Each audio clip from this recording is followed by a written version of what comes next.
Assalamualaikum warahmatullahi wabarakatuh. Izinkan kami kelompok 13 untuk melakukan presentasi terkait diskusi kami dengan judul Struktur Direktori dan Manajemen Direktori. Ya, ini anggota kelompok kami terdiri dari 5 orang. Pertama yaitu saya sendiri, Aditya Ahmad Zain, NIM 17111401, bertugas sebagai presentator. Kemudian Bayu Wicahyono, NIM 17111435, bertugas sebagai video editor dan uploader. Kemudian Ilham Wahid Sabilah, NIM 17111462, sebagai pengumpul materi dan pembuat PPT.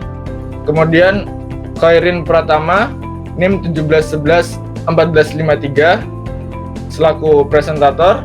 Kemudian yang terakhir ada Mas Sultan Sabila Rosat, NIM 17111568, juga sebagai presentator.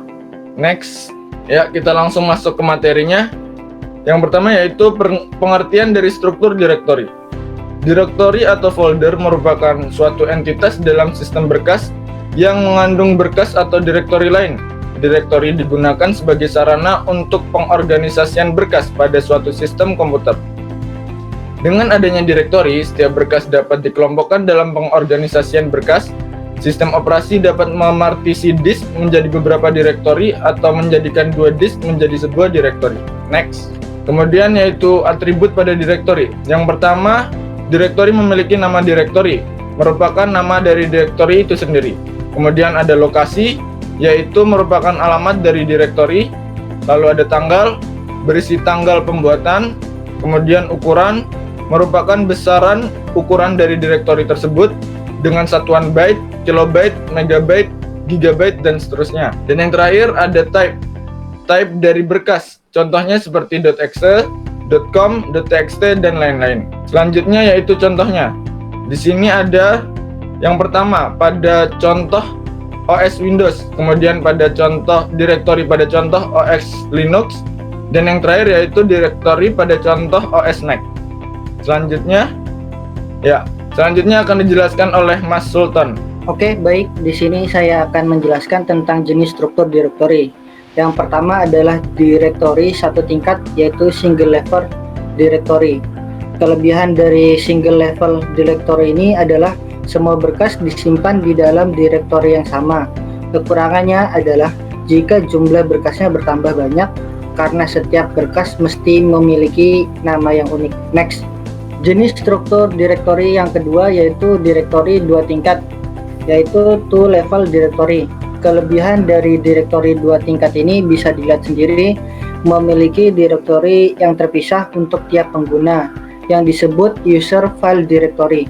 Maka pengguna boleh memiliki nama berkas yang sama dengan berkas lain. Kekurangan dari direktori dua tingkat ini yaitu berkas suatu user tidak bisa diakses oleh user lain, tidak bisa membuat subdirektori. Next, jenis struktur direktori. Yang ketiga yaitu direktori struktur grep atau pohon. Struktur direktori grep dibagi menjadi dua, yaitu direktori dengan struktur acyclic grep dan direktori dengan struktur general grep.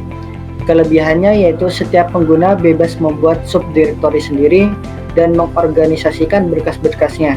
Pengguna memiliki apa yang disebut current directory, yaitu direktori yang mengandung berkas-berkas yang baru ini digunakan oleh pengguna.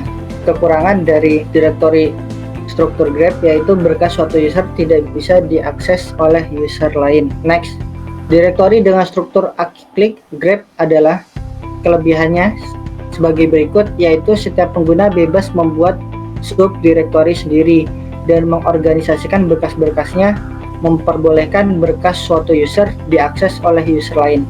Struktur ini menyediakan fasilitas file sharing. Kekurangannya yaitu tidak ada siklus antar berkas. Next, direktori dengan struktur general grep. Kelebihannya yaitu struktur yang sangat kompleks. Setiap berkas memiliki hubungan antar user dan berkas lain. Memiliki kemampuan siklus gearbest collection scheme dalam pencarian file. Next. Kemudian implementasi struktur direktori akan dijelaskan oleh Mas Khairin. Baik, saya akan menjelaskan implementasi struktur direktori. Yang pertama, operasi direktori. Yang pertama, mencari berkas. yaitu mencari entry yang berhubungan dengan file tersebut dengan menelusuri direktori yang bersangkutan. Kemudian membuat berkas, yaitu saat berkas dibuat maka sebuah entry akan ditambahkan ke direktori. Kemudian menghapus berkas, yaitu jika sudah tidak dipakai maka dapat dihapus dari direktori. Kemudian menampilkan isi direktori, yaitu menampilkan seluruh atau sebagian dari direktori. Kemudian mengubah nama berkas, yaitu diubah jika tidak sesuai lagi dengan misi dan kegunaannya. Kemudian akses sistem berkas, yaitu pengguna bisa mengakses setiap berkas atau direktori yang ada dalam struktur direktori.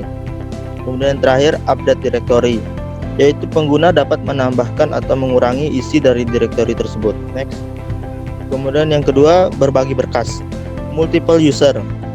Saat suatu sistem mengakomodasi banyak pengguna atau multiple user, yaitu berbagi berkas, penamaan berkas, dan proteksi berkas. Dalam pengimplementasian berbagai berkas dan proteksi berkas di multiple user system, suatu sistem perlu untuk memberikan tambahan pada atribut dari suatu berkas atau direktori. Kemudian yang kedua, remote file system. Mekanisme file sharing memungkinkan seorang pengguna dapat mengakses sebuah sistem berkas yang ada di komputer lain yang terhubung ke jaringan atau biasa disebut remote machine. Client server model, remote file system mengizinkan suatu komputer untuk memounting beberapa sistem berkas dari satu atau lebih remote machine. Dalam kasus ini, komputer yang menyediakan berkas-berkas yang diakses oleh komputer-komputer lain disebut dengan server, dan komputer yang mengakses berkas-berkas yang di-share disebut dengan client. Yang menjadi isu dalam model ini adalah masalah keamanan. Pengaksesan suatu sistem oleh seseorang yang tidak mempunyai hak atau disebut juga unauthorized user. Next. Sekian presentasi dari kelompok kami. Atas kurang dan lebihnya kami mohon maaf. Wabillahi taufiq wal hidayah. Wassalamualaikum warahmatullahi wabarakatuh.